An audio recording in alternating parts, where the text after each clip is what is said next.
Satu hari di Patani, apa kami buat dan selesaikan program di sana. Teruskan setia bersama Tarbiyah Backpackers.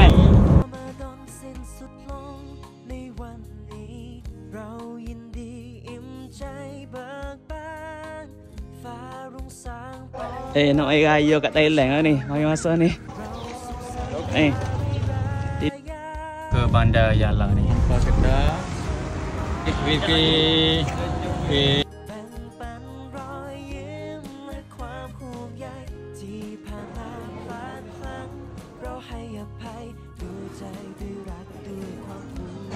Okay. Selamat aiskrim. Kita dah selesai buka puasa di Center Park Cafe di Bandar Yala. So lepas ni kita akan menuju ke hotel untuk kita rehatkan badan. Untuk kita lepas ni kita pergi solat tarawih. Di mana?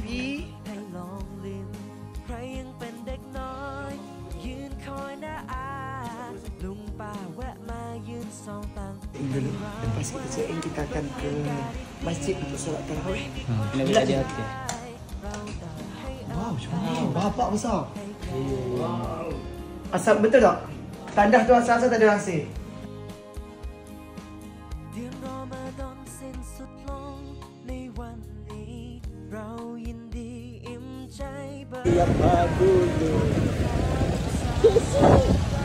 Cek.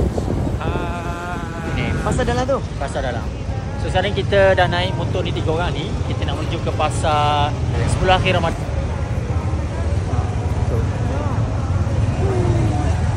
Pasar dia. Okay. Kalau kat Thailand ni biasa naik 3, dah 4 ataupun 5. Kadang kita naik 5 sebab sekarang ni badan makin seorang-seorang makin besar. Sekarang kita dah sampai ke pasar 10.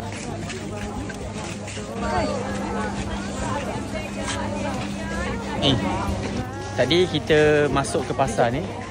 Saya tengok baju. Ni panggil baju Melayu Raya. Baju Mak Kilau dia panggil. Mak Kilau. Baju Mak Kilau. Banyak.